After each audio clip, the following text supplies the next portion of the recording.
The soft, rhythmic clinking of a jeweler's hammer against a sheet of gold is a sound that once echoed through the private corridors of the Topkapi Palace, a steady, metallic heartbeat that signaled the focus of a young prince named Suleiman. Long before he was a sultan, he was an apprentice, learning the delicate art of the goldsmith, a craft that required immense patience, a steady hand, and an eye for the smallest, most intricate details. This early education in precision would later define his approach to ruling an empire, for just as a jeweler must understand the weight and purity of his metals, a sovereign must understand the balance of his laws and the hearts of his people. In the year 1520, the air in Istanbul felt particularly still, as if the city itself were holding its breath, waiting for a new era to begin. The transition of power was uncharacteristically serene, a quiet dawn following the turbulent, expansionist reign of his father, Selim I. While many successions in the Ottoman dynasty were marked by frantic racing and the clashing of swords, Suleiman's journey to the throne was as smooth as the calm waters of the Bosphorus. He was 26 years old, a man in the full bloom of his youth, possessing a tall, slender frame and a thoughtful, somewhat melancholic expression that suggested a depth of inner reflection. As he rode through the streets of the capital, the scent of blooming jasmine and the salt spray of the sea followed him, and the people watched with a sense of cautious hope, sensing that the iron-fisted rule of the past was giving way to something more measured, something more enduring. His upbringing within the labyrinthine beauty of the Topkapi had been a tapestry of intellectual rigor and spiritual contemplation. Under the guidance of the finest tutors in the Islamic world, he had immersed himself not only in the art of warfare, but in the vast oceans of science, history, and literature. He spoke multiple languages, Persian, Arabic, and the Chagatai dialect of his ancestors, and his mind was a repository of the wisdom of the ancients. He studied the lives of great conquerors like Alexander and Caesar, yet he was equally drawn to the profound verses of Sufi poets who spoke of the soul's journey toward the divine.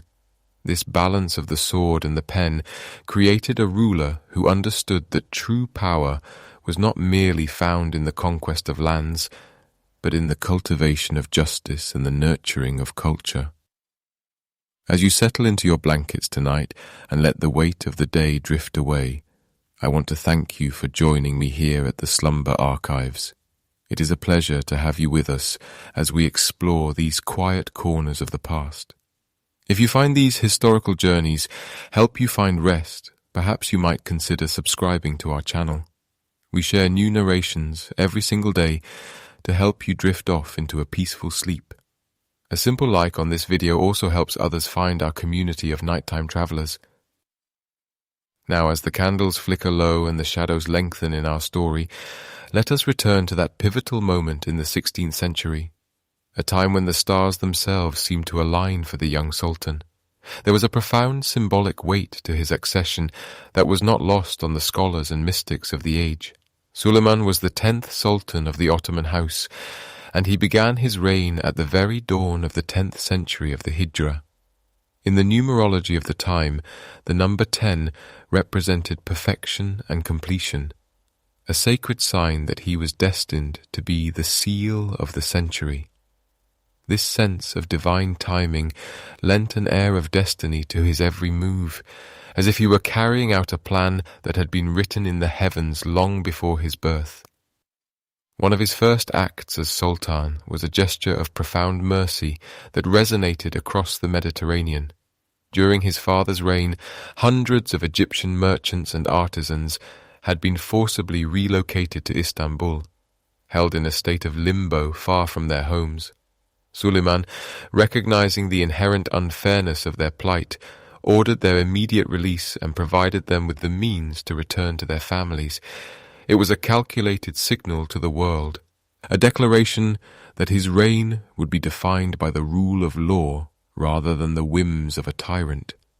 He sought to be a Kanuni, a lawgiver, someone who would harmonize the sacred laws of Islam with the practical needs of a diverse and sprawling empire.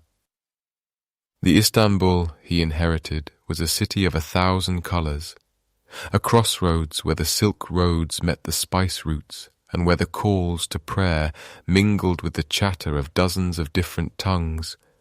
From the heights of the palace, he could look out over the Golden Horn and see the masts of ships from Venice, Genoa, and the distant east, all seeking the stability and wealth of his domains. The city was a living organism, expanding, breathing, and thriving under the shadow of the great domes of the Hagia Sophia and the newly rising mosques. In these early days, Suleiman spent much of his time in quiet study, often walking through the palace gardens among the tulips and cypresses, contemplating how to structure a government that could endure for centuries. He surrounded himself with men of intellect and integrity, choosing his advisers not just for their loyalty, but for their wisdom. Among them was his close friend and companion, Pargali Ibrahim, a man whose rise from slavery to the heights of power would become the stuff of legend. Together, they paced the marble terraces, discussing philosophy and the administration of provinces that stretched from the sands of Arabia to the forests of the Balkans. There was a sense of intellectual excitement in the air, a feeling that they were architects of a new world order. The young sultan understood that to lead such a vast array of peoples, he must be more than a general. He must be a symbol of stability and a fountain of even-handed justice. As the years of this golden dawn passed, the foundations of his long reign were laid with the same care he once used to set a gemstone into a ring. He began the gargantuan task of codifying the laws of the empire, seeking to eliminate corruption and ensure that even the humblest peasant could find recourse against a powerful local governor. This commitment to the circle of justice, the idea that a ruler's power depends on his army, the army on wealth, wealth on the prosperity of the subjects, and prosperity on justice, became the guiding philosophy of his life. And so the world watched as the young jeweler of Istanbul began to shape his empire, turning it into a masterpiece of administrative brilliance and cultural splendor, a golden age that was only just beginning to shine. The ring of a hammer against a silver plate, once the rhythmic soundtrack of Suleiman's youth in the jewelry workshops, soon gave way to the steady, rhythmic thrum of thousands of boots marching across the soft earth of the Balkans. It was the summer of 1521, and the air was thick with the scent of damp pine and the metallic tang of sharpening steel. Suleiman did not simply inherit a throne.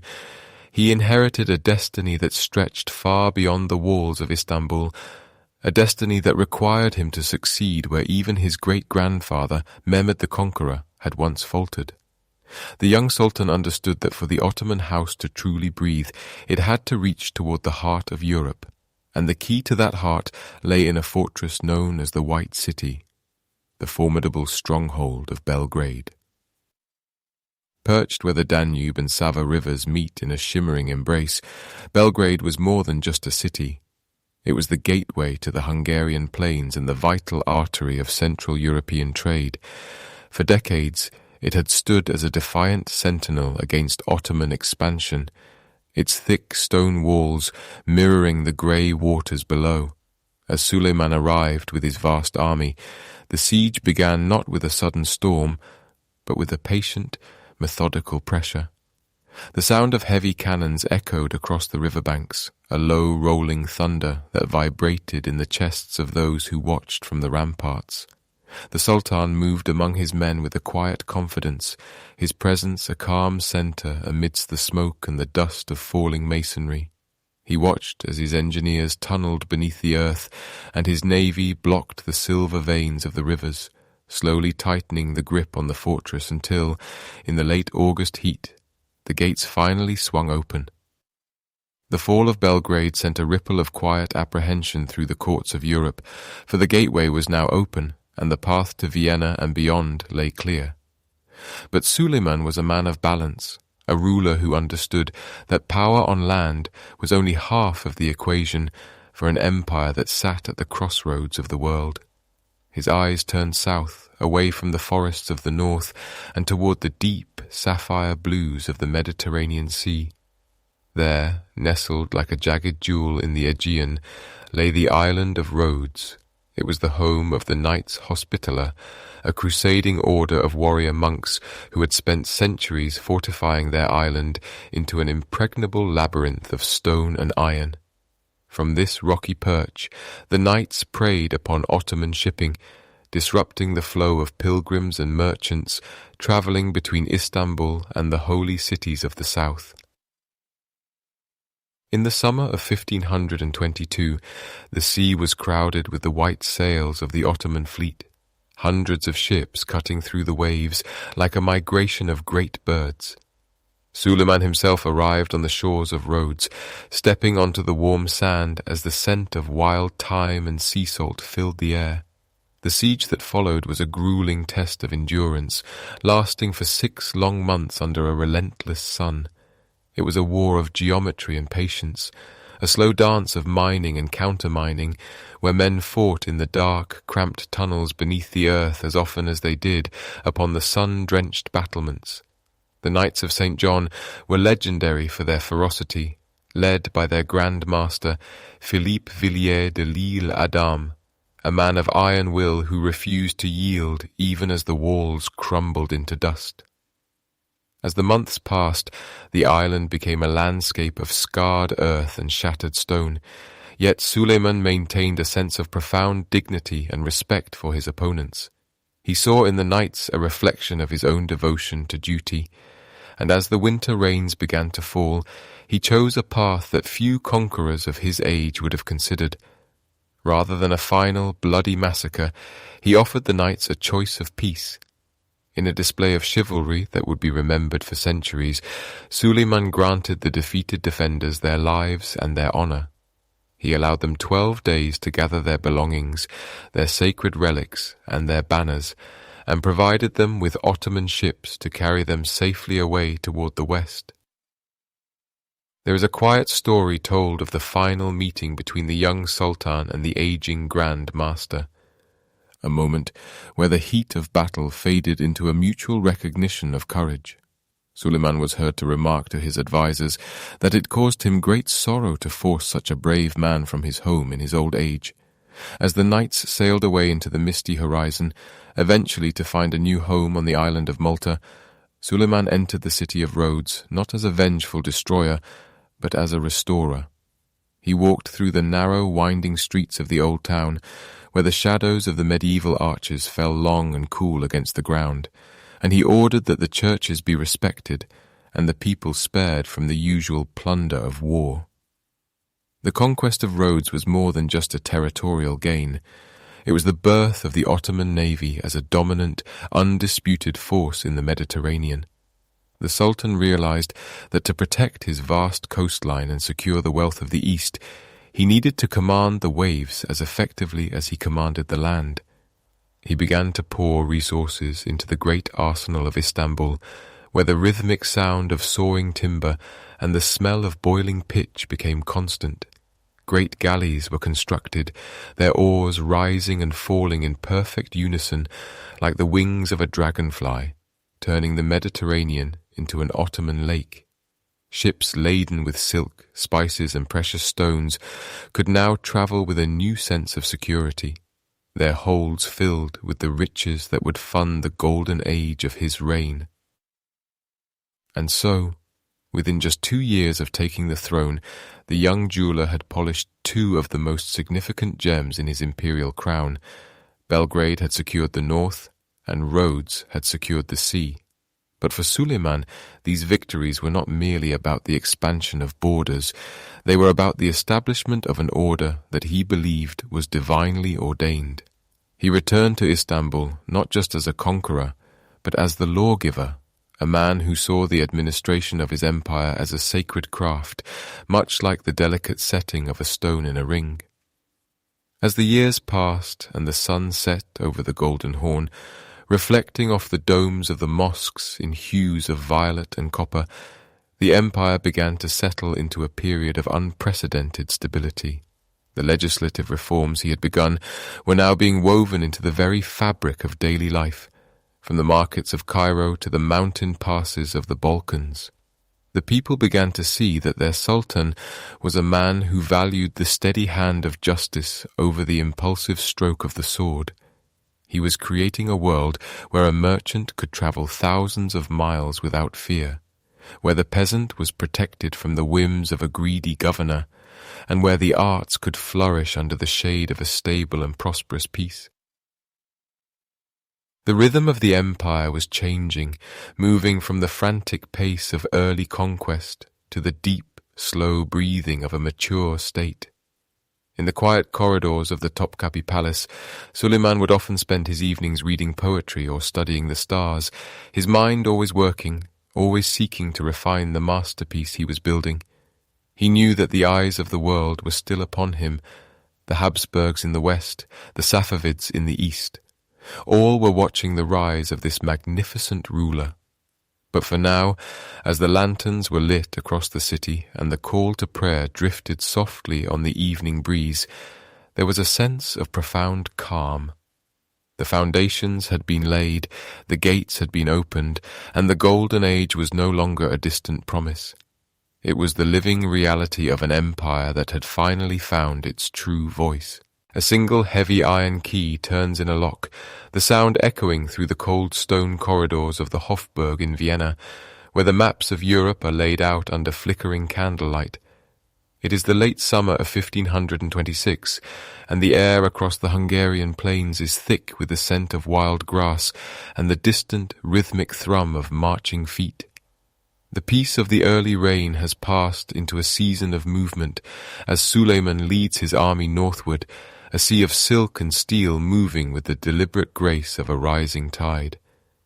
The world is about to change shape, not through a slow erosion of borders, but in a single shattering afternoon upon the marshy fields of Mohács.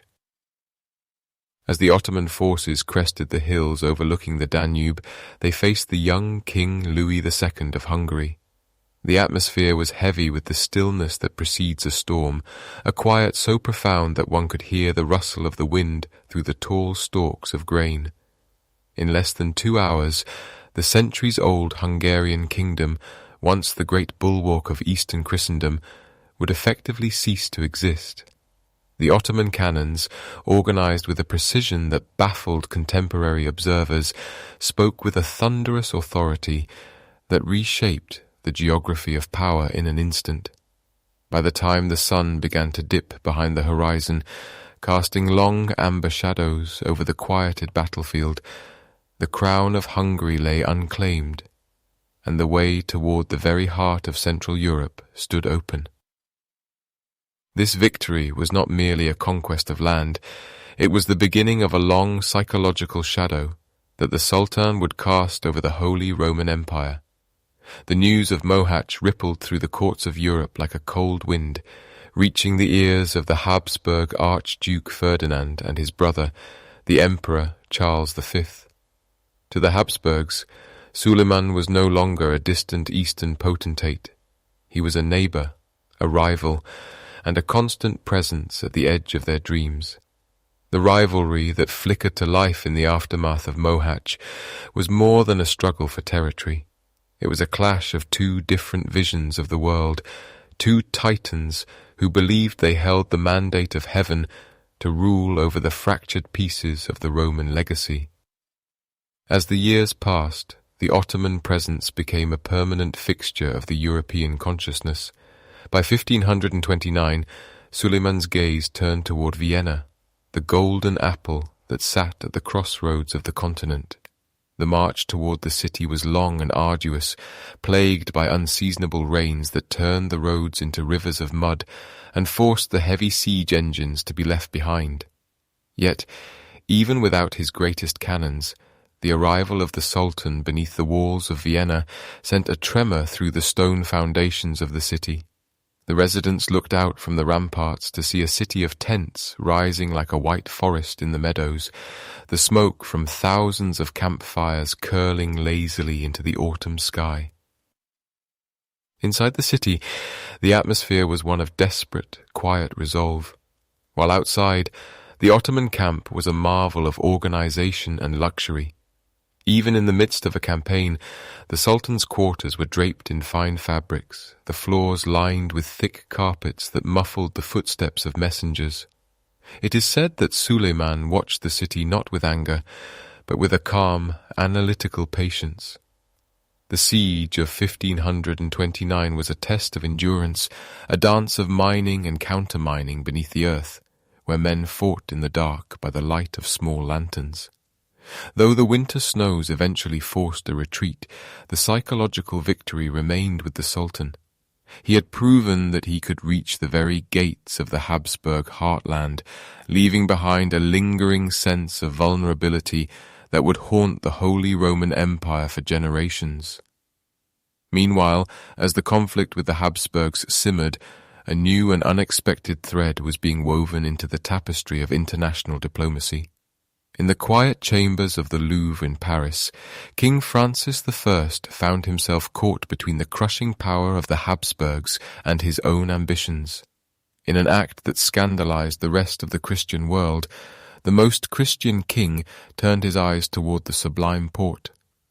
The alliance that formed between France and the Ottoman Empire was a masterpiece of pragmatic statecraft, a recognition that the world was no longer defined by simple religious boundaries, but by the sophisticated balancing of power. Imagine the scene as the first French ambassadors arrived in Constantinople, their heavy velvet robes a stark contrast to the light, flowing silks of the Ottoman court. They were led through the gate of felicity, past the silent, watchful guards, into the presence of a man who sat upon a throne of gold and emeralds.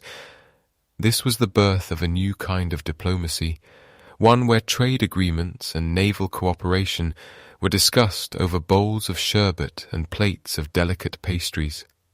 The Franco-Ottoman alliance allowed the Sultan to project his influence deep into the Mediterranean, while providing France with a powerful weight to throw against the Habsburg scales.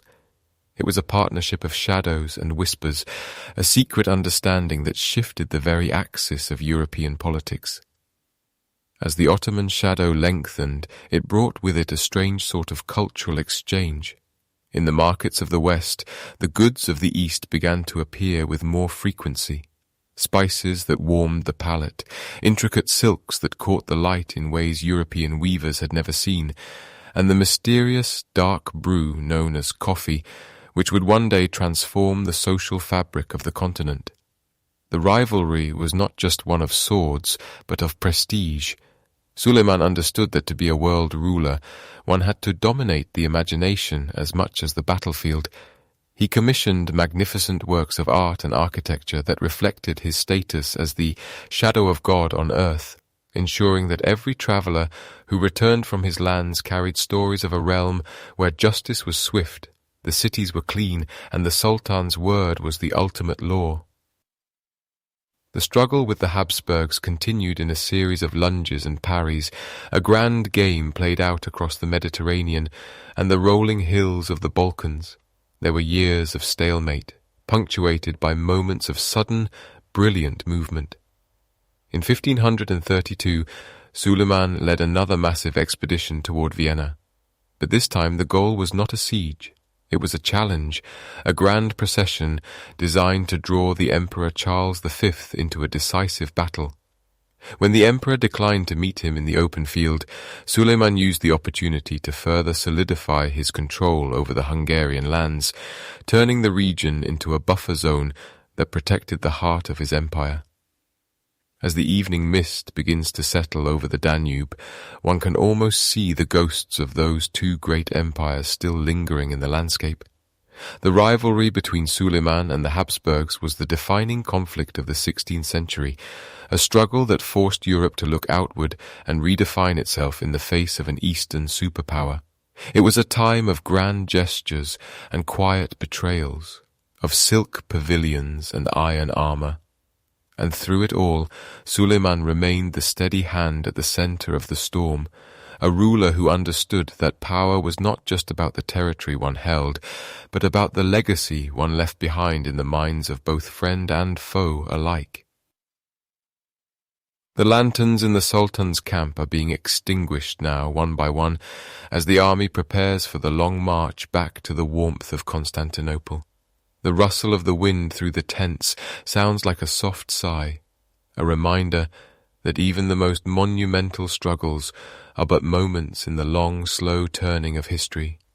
The maps have been redrawn, the alliances have been forged, and the Lawgiver has left his mark upon the very soul of the West, a mark that will remain, etched in stone and story, long after the fires of the campfire have faded into ash. The ink on a page has a sound all its own, a soft, rhythmic scratching that mirrors the steady heartbeat of an empire in repose. While the thundering hooves of the cavalry and the roar of the great bronze cannons often dominate the tales of the 16th century, the true strength of Suleiman's reign was forged in the quiet of the scriptorium, where the scratch of the reed pen transformed raw power into enduring justice. In the hushed corridors of the Topkapi Palace, the Sultan sits not with a sword, but with a scroll, contemplating the delicate balance between the ancient and the new. He is no longer just the conqueror of Belgrade or the victor of Mohács. He is becoming Kanuni, the Lawgiver. This title was not one he took lightly, for he understood that while a city might be taken by force, it could only be held by the invisible threads of a fair and predictable legal order that touched the lives of every subject, from the wealthiest pasha to the humblest shepherd in the Anatolian highlands. The challenge before him was immense and required a mind of profound subtlety. For centuries, the backbone of Ottoman life had been the Sharia, the sacred religious law that governed the spiritual and moral lives of the faithful. Yet, as the empire expanded across continents, encompassing a dizzying array of cultures, trades, and administrative needs, there arose a need for a secular legal framework that could address the complexities of a modernizing state. Suleiman sought to harmonize these two worlds, weaving together the sacred Sharia with the Kanun, the dynastic laws issued by the Sultan himself. He did not seek to replace the divine, but rather to complement it, creating a seamless tapestry of governance where secular edicts on taxation, land tenure, and criminal justice felt as natural and inevitable as the turning of the seasons. This synthesis was a masterwork of intellectual engineering, ensuring that the Sultan's will was grounded in tradition, while remaining flexible enough to meet the demands of a vast, multi-ethnic world. As we imagine the Sultan leaning over his desk, the candlelight flickering against the intricate patterns of his silken robes, we can almost feel the weight of the responsibility he carried. He looked out upon a realm where corruption had often acted like a slow-moving fog, obscuring the path of justice and draining the vitality of the provinces. To clear this mist, Suleiman embarked on a series of radical reforms aimed at the very heart of the administration. He standardized the code of laws, ensuring that a merchant in Cairo and a farmer in the Balkans were subject to the same expectations and protections. He took a firm hand against the bribery that had once greased the wheels of local government, replacing chaos with a rigorous system of accountability. The taxation system, once a source of dread and unpredictability, was refined and codified. By fixing the rates of land taxes and reducing the arbitrary levies imposed by local governors, he allowed the peasantry to breathe, to look at their fields not as a source of endless debt, but as a bounty to be shared with a state that offered them stability in return. Meanwhile, in the bustling marketplaces of Istanbul, under the vaulted ceilings of the Grand Bazaar, the air is thick with the scent of roasted coffee, expensive spices, and the hum of 100 different languages. Here, the true genius of Suleiman's legal vision becomes visible in the faces of the people. The Ottoman Empire was a mosaic of faiths, Christians, Jews, and Muslims living side by side in a proximity that was rare for the age. Under the legal status of the dhimmi, or the protected people of the book, minority groups found a level of security and autonomy that was often absent in the kingdoms of the West. Suleiman reinforced these protections, ensuring that non-Muslim communities could govern their own internal affairs, practice their religions, and engage in trade under the watchful, yet generally tolerant, eye of the state. There is a certain peace in this arrangement, a quiet understanding that as long as the laws of the Sultan were respected, the diverse melodies of different faiths could harmonize within the grand symphony of the empire. Beyond the courts and the counting houses, the lawgiver turned his gaze toward the minds of the next generation. He understood that a just society requires not only good laws, but learned men to interpret them. And so, the education system underwent a profound transformation. The Sultan poured immense wealth into the expansion of the madrasas, the higher schools that served as the intellectual engines of the state. He standardized the curriculum, elevating the study of law, theology, and the sciences to new heights of prestige. From these halls of learning emerged the ulama, a class of scholars and jurists who became the guardians of the legal order. This was a meritocracy of the mind, where a young man of humble origins could, through study and discipline, rise to become a grand mufti, advising the Sultan himself on the most delicate matters of state. The rise of the ulama provided the empire with a stable intellectual core, a steady hand that could navigate the shifting tides of history with the compass of established law. As the evening settles over the Golden Horn, and the call to prayer echoes softly across the water, the legacy of Kanuni feels as solid as the stone walls of the great Suleimaniye Mosque. It is a legacy built on the belief that a ruler's greatest achievement is not found in the lands he consumes, but in the fairness of the world he leaves behind. The laws he drafted were not merely commands. They were a promise made to his people, a promise of order, of protection, and of a shared future.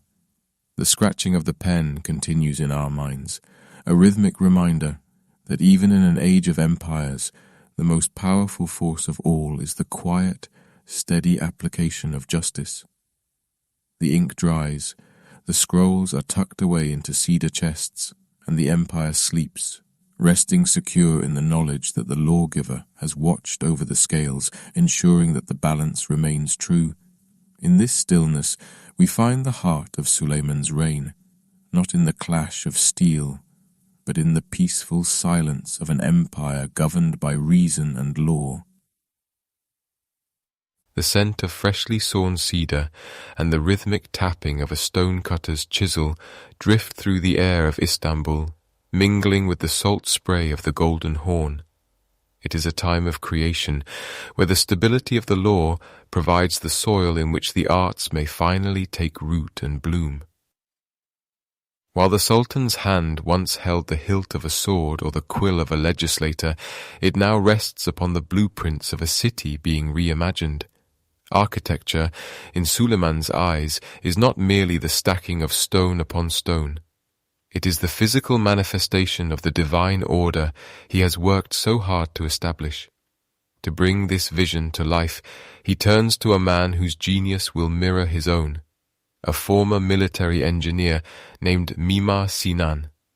Together, they will transform the skyline of the world, creating a silhouette that remains etched against the clouds to this very day.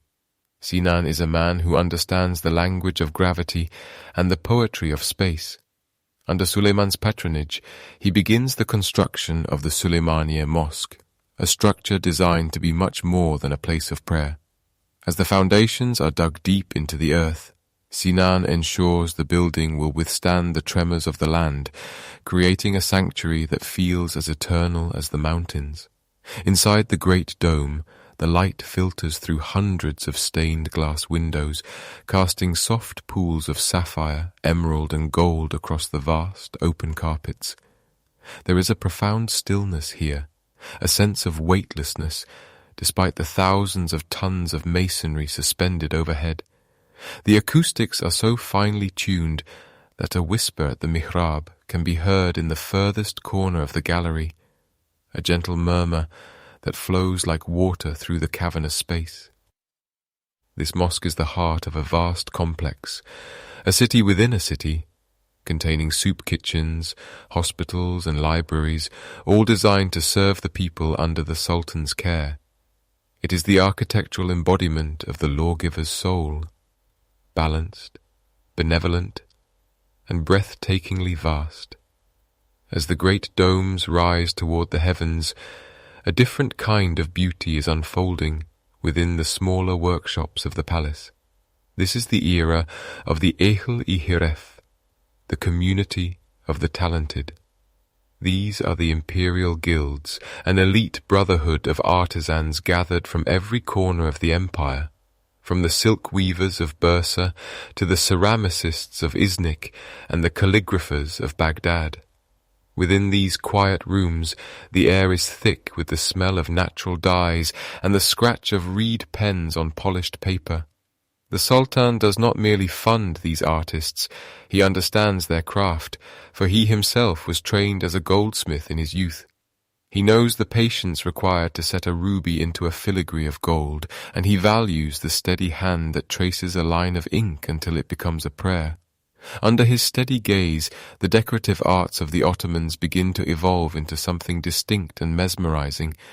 The patterns of this age reflect a world in perfect harmony.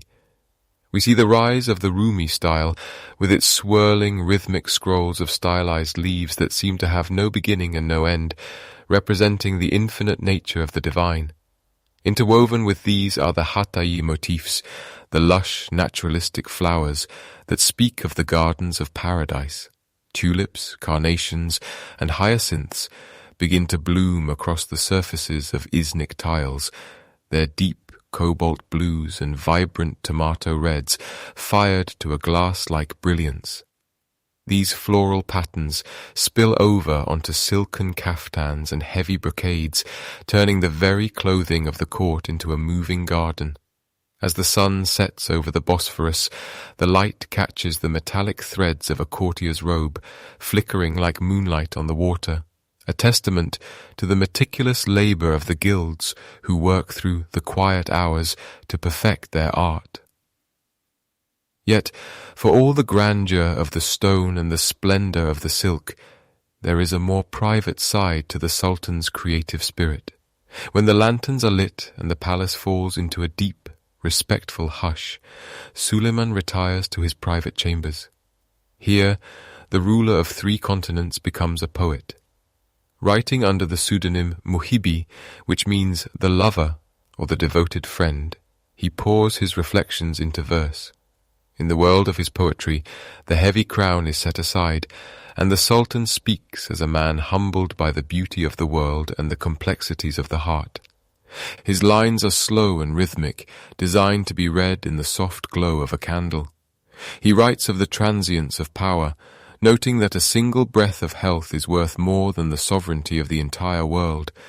His words are a bridge between the public majesty of the throne and the private sanctuary of the soul, revealing a man who finds his greatest peace not in conquest, but in the contemplative silence of the written word. The influence of the Ehl-i-Hiref stretches far beyond the palace walls, trickling down into the daily lives of the people. The aesthetic of the Golden Age begins to define the very identity of the empire. In the bustling bazaars, the rhythmic clinking of copper beaters provides a steady heartbeat to the city, while the scent of sandalwood and incense hangs heavy in the air. Each object, from a simple coffee cup to a hand-woven rug, carries the mark of this cultural bloom. The artisans work with a sense of purpose, knowing they are part of a larger tapestry being woven by the lawgiver. There is no rush in their labor. They understand that true beauty requires time, a commodity that the Sultan's long and stable reign has provided in abundance. As the years pass, the collaboration between the Sultan and his master builder, Sinan, continues to flourish. They speak a shared language of geometry and light. Sinan once remarked that he was merely a humble servant, yet under Suleiman's wing he becomes the great architect of the empire, completing hundreds of projects that stitch the vast territories together. Bridges of elegant stone span rushing rivers in the Balkans. Aqueducts bring cool, fresh water from the forests into the thirsty heart of Istanbul, and caravanserais offer rest and protection to weary travellers on the Silk Road. Each structure is a signature of the Sultan's reach, a promise of safety and order etched into the landscape. The very earth seems to settle more comfortably under the weight of these graceful arches, as if the land itself is finding its rest.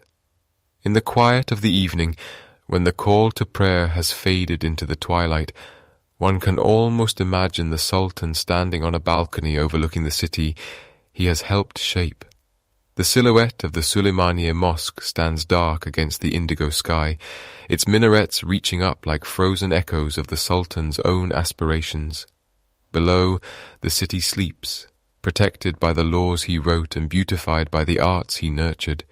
The ink on his latest poem is drying on the desk, a few verses about the wind through the cypress trees and the fleeting nature of a rose's bloom.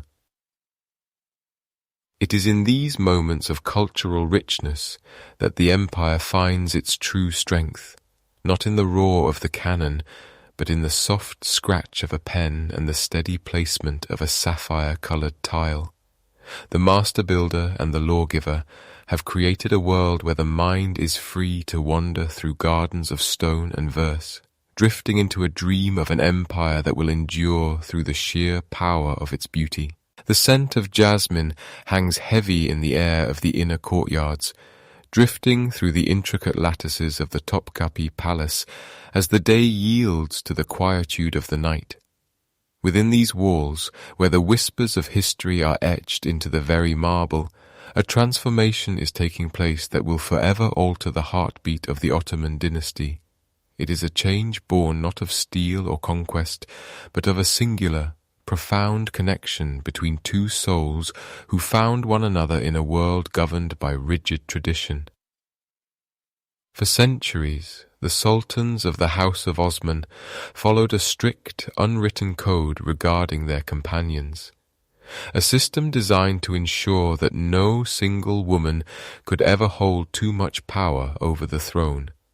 A concubine would bear a son, and once that child reached adulthood, the mother would depart with him to a distant province to oversee his training as a governor. It was a life of temporary favour and inevitable departure, a cycle that kept the heart of the Sultan isolated from the permanence of a traditional family. But then came a woman known to history as Hürrem Sultan, or Roxolana, the joyful one, and the ancient patterns of the harem began to dissolve like mist over the Golden Horn. She arrived in the palace as a captive from the distant lands of the north, a girl with vibrant hair and a spirit that could not be dimmed by the shadows of servitude. In the early years of Suleiman's reign, she was simply one among many, but there was a light in her eyes and a quickness in her mind that drew the lawgiver toward her with an intensity he had never before experienced. She was not merely a companion of the senses, but a partner of the intellect, a woman who could discuss the nuances of poetry, the complexities of statecraft, and the weight of the crown. As the years passed, Suleiman found himself unable to follow the old ways. He did not send her away when their sons grew old. Instead, he kept her by his side, breaking the tradition of one mother, one son, by fathering several children with her, creating a bond that was as much a political alliance as it was a romance. The most startling moment of this transformation occurred when Suleiman did the unthinkable. He granted Hürrem her freedom and took her as his legal wife in a magnificent public ceremony. To the observers of the 16th century, this was a revolutionary act that defied the social fabric of the empire. A sultan did not marry. He was above such earthly contracts. Yet Suleiman saw in Hürrem his equal, his zest, his moon, his most intimate friend. By making her his empress, he centered the power of the harem within the very heart of the government, allowing Hürrem to move her residence from the old palace to the Topkapi, placing her mere steps away from the halls of power where the divan met. This closeness allowed her to become a silent architect of Ottoman policy, a diplomat who corresponded with foreign queens and kings, and a guardian of the empire's internal stability. While the world outside the palace walls may have murmured about the influence of this foreign-born woman, Hürrem used her newfound position to weave a legacy of compassion and grace across the landscape of Istanbul. She looked upon the city not as a conqueror, but as a benefactor. She established vast charitable foundations, commissioning the great architect Sinan to build a massive complex that included a mosque, a hospital for the poor, a soup kitchen that fed the hungry every morning, and schools for the young. Her reach extended far beyond the capital, stretching all the way to the holy cities of Mecca and Medina, where her endowments provided comfort to pilgrims and the destitute. These were not merely acts of piety, but expressions of a soul that understood the fragility of life and the importance of leaving the world more beautiful than she found it. When Suleiman was away on his long, arduous campaigns, marching through the rains of Europe or the dust of Persia, the connection between them did not falter. Rather, it deepened through a series of letters that remain some of the most tender documents in the history of the world. Imagine the Sultan sitting in a tent of heavy silk, the flickering light of a single candle illuminating the parchment as he writes to his beloved. He speaks of his loneliness, of how the world seems grey and empty without her laughter, and how his only comfort is the thought of her safety. In return, Hürrem's letters were filled with a mixture of political updates and raw emotion, telling him how the very stones of the palace seemed to weep in his absence. These were not the formal exchanges of a monarch and a subject, but the intimate whispers of two people who had found a home in one another amidst the storms of an empire. One can almost hear the soft scratching of the reed pen against the paper, a sound that bridged the hundreds of miles between the battlefield and the rose gardens of Istanbul. As the years drifted by, Hürrem's influence helped to usher in an era known as the Sultanate of Women, a period where the mothers and wives of the sultans played a pivotal role in the governance of the state.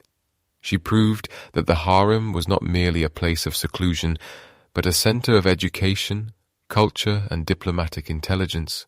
Through her, the Ottoman court became a more domestic place, a family home as much as a seat of imperial power. Suleiman, the man who codified the laws for millions, found that his own life was governed by the laws of the heart, a realization that softened the edges of his rule and brought a sense of humanity to the vast, cold machinery of the state. The beauty of their union lay in its permanence, in a world where everything was fleeting, where empires rose and fell and borders were redrawn with the stroke of a sword. Their devotion remained a constant North Star. Hürrem was his confidant in times of peace and his solace in times of war. She was the one who could speak the truths that his ministers feared to utter, and the one who could soothe the heavy brow of the lawgiver when the weight of justice became too much to bear.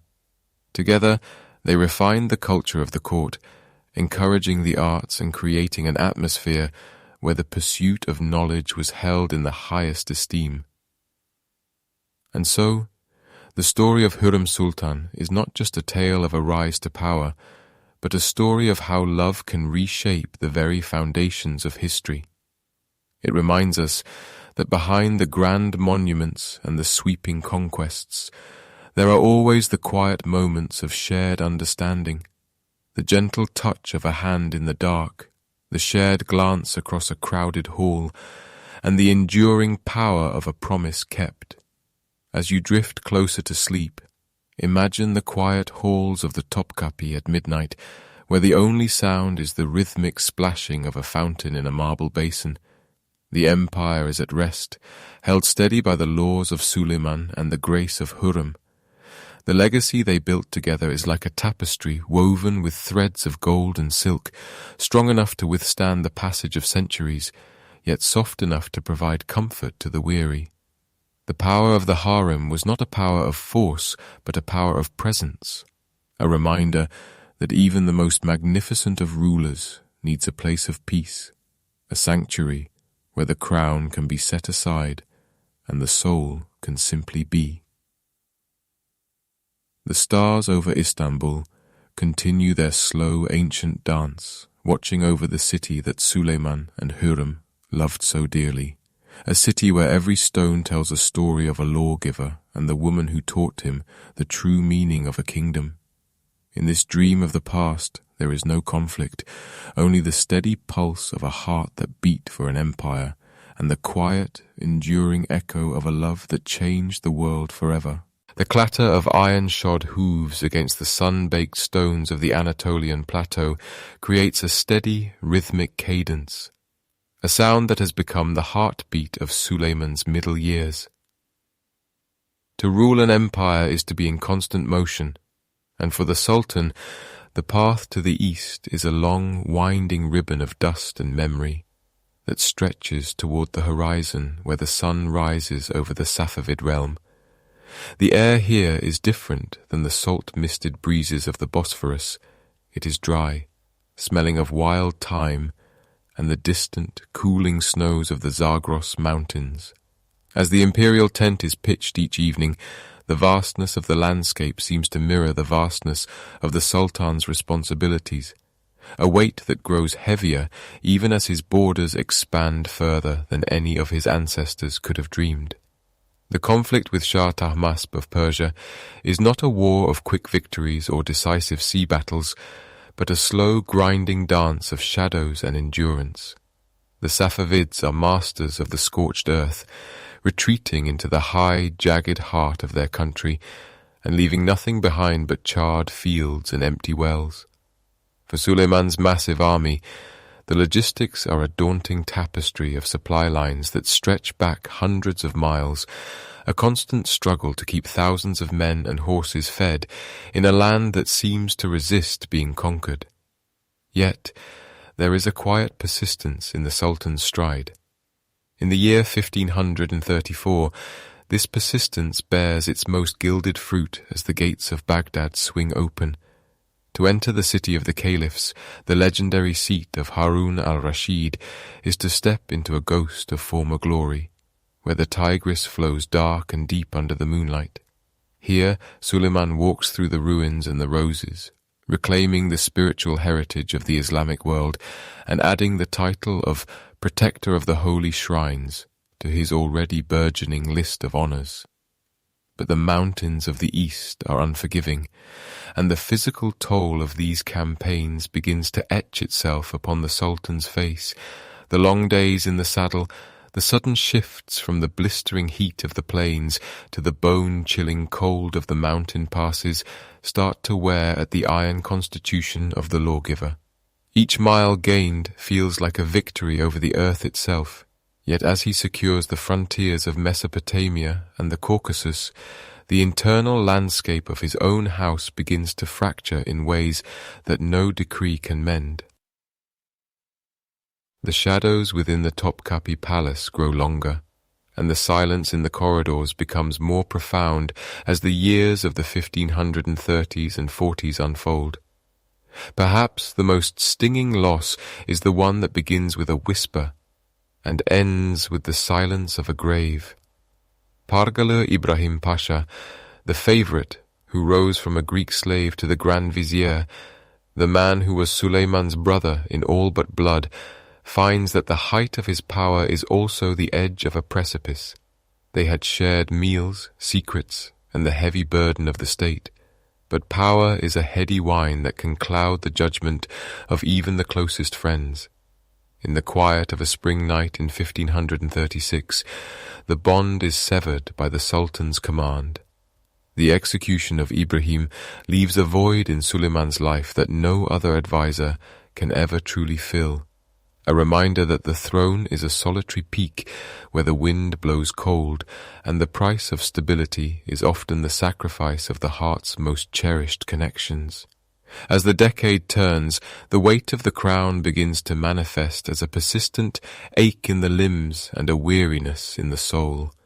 The Sultan is no longer the young man who galloped toward Belgrade with the wind in his hair. He is a monarch who has seen the rise and fall of countless men, who has written laws that govern millions, and who now finds his own family becoming a battlefield of ambition and fear. The rivalry between his sons, the princes who carry his blood and his hopes, becomes a poison that seeps into the daily life of the court. Prince Mustafa, the eldest and the darling of the Janissaries, stands as a symbol of the old warrior ways, while the sons of Hürrem represent a different future. The tragedy that unfolds in the year 1553 is a somber chapter that haunts the history of the House of Osman. In the valley of Ereğli, amidst the tents of a campaigning army, the Sultan watches as his eldest son is brought to justice for a perceived betrayal, a moment of profound darkness that leaves the empire stunned. The image of the aging Sultan, sitting alone in his tent while the life of his son is extinguished outside, is a haunting portrait of the absolute power that demands everything from its wielder. It is said that after Mustafa's death, a part of Suleiman's spirit retreated further into the shadows of his own mind, leaving him more isolated, more focused on the divine, and perhaps more aware of the fleeting nature of all earthly things. The physical world continues to demand his attention, even as his heart grows weary. There are more campaigns to lead, more rebellions to quell, and more legal codes to refine. The Sultan becomes a figure of immense quiet dignity, his beard turning white like the snow on the peaks of Mount Erciyes. He spends more time in prayer, seeking solace in the rhythmic chanting of the Quran and the architectural wonders he commissions from the great Sinan. The construction of the Suleymaniye Mosque becomes a physical manifestation of his internal state, vast, orderly, and reaching toward the heavens, yet grounded in the heavy, unyielding stone of the earth. As he moves through the halls of his palace, the tap-tap-tap of his staff on the marble floors echoes the passing of time. He has outlived his friends, his rivals, and even some of his children. The love of Hürrem remains his singular anchor, the one light that does not flicker in the gathering gloom of his later years. Together, they have built a world, but the cost of that world is written in the lines around his eyes and the slow, deliberate way he now signs his imperial togra. The empire is at its zenith, stretching from the gates of Vienna to the Persian Gulf, from the sands of Algiers to the mountains of the Caucasus. Yet the man at the center of it all is increasingly mindful of the accounting he must one day give to a power higher than his own. The Eastern campaigns, the long marches through the dust, and the bitter family tragedies have transformed the exuberant young Sultan into a somber philosopher king. He is the lawgiver, the one who brought order to chaos, yet he finds that his own life is the one thing he cannot fully govern. The stars that look down on his camp in the Zagros mountains are the same stars that watched him as a boy in Manisa. But he is a different man now, a man who understands that the true measure of a kingdom is not found in the lands conquered, but in the peace one finds within the walls of one's own conscience. The night air is cool and still, and for a moment the weight of the crown feels a little lighter as the Sultan closes his eyes, listening to the distant sound of a flute playing a melancholy tune near the campfires. It is a song of longing, of things lost and things yet to come, a melody that drifts through the mountain air like smoke, carrying with it the prayers of an old man who once thought he could rule the world, only to find that the world, in its vast and silent way, has a way of ruling him. The heavy canvas of the imperial tent muffles the sounds of the siege outside, turning the thunder of cannons and the rhythmic chanting of soldiers into a distant, low-frequency hum that vibrates through the very ground. Within these silk walls, The air is thick with the scent of ambergris and old parchment, a fragrance that has followed Suleiman across 3 continents and through 5 decades of rule. He is 71 years old now, a venerable age for a man who has spent so much of his life on horseback, and though his body is weary, his spirit remains anchored to the destiny of his empire. It is the year 1566, and the Sultan has returned to the rolling hills of Hungary for one final campaign, seeking to secure the fortress of Sigetvar. He sits by a small candle, its flame flickering in the draught, watching the shadows dance across the maps spread before him. There is a profound stillness in his presence, the kind of quiet that only comes to those who have seen the rise and fall of kings and have felt the heavy, golden weight of history resting upon their shoulders. As the siege drags on into the late summer heat, the Sultan's strength begins to ebb away like a retreating tide. He does not complain, for he has always believed that a ruler should be the pillar upon which his people lean, even when that pillar is weathered by the storms of time. On the night of the 6th of September, just before the final assault that would see the fortress fall, Suleiman the Magnificent quietly slips away. He dies as he lived, in the heart of the camp, surrounded by the machinery of the empire he built, passing from this world into the next with the same dignity that defined his long and storied reign. The silence in the tent becomes absolute, a vacuum where the heartbeat of an era has suddenly stopped, leaving only the soft rustle of the wind against the canvas. The Grand Vizier, Sokolu Mehmed Pasha, stands over the fallen Sultan, realizing that the death of such a man at such a critical moment could shatter the morale of the army and turn victory into a chaotic retreat. With a steady hand and a heavy heart, he makes a difficult choice. He decides to keep the Sultan's passing a secret, a quiet deception maintained for the sake of the realm. For 48 days, the illusion of life continues. The Grand Vizier issues commands in the Sultan's name, letters are signed with a practiced hand, and the royal physician enters and exits the tent as if to tend to a recovering patient. To the soldiers outside, their emperor is merely resting, his presence a silent guardian over the battlefield. It is only after the battle is won and the army begins its long, sombre march back toward Istanbul that the truth is finally whispered among the ranks. The grief that follows is not a loud, piercing cry, but a heavy, collective sigh that ripples through the columns of men, a realization that the sun has finally set on the greatest age they have ever known. The journey home is slow and rhythmic, the steady beat of horse hooves on the dusty roads providing a funeral march for a king. As the procession nears the capital, the golden domes of Istanbul appear on the horizon, shimmering in the hazy light of autumn. Suleiman is brought back to the heart of the city he transformed, to the magnificent mosque complex that bears his name. There, in a garden filled with the scent of roses and the gentle sound of trickling water, he is laid to rest in a tomb of exquisite beauty. The architecture is a reflection of his soul, balanced, grand, yet possessed of a quiet grace that invites reflection. As he is lowered into the earth, the city falls into a respectful silence, the bustling markets and crowded streets momentarily stilled as the people bid farewell to the man they called the Lawgiver. But a life such as his does not truly end with the closing of a tomb. The legacy of Suleiman the Magnificent is not found merely in the borders he expanded or the gold he accumulated, but in the invisible threads of law and order he wove into the fabric of society.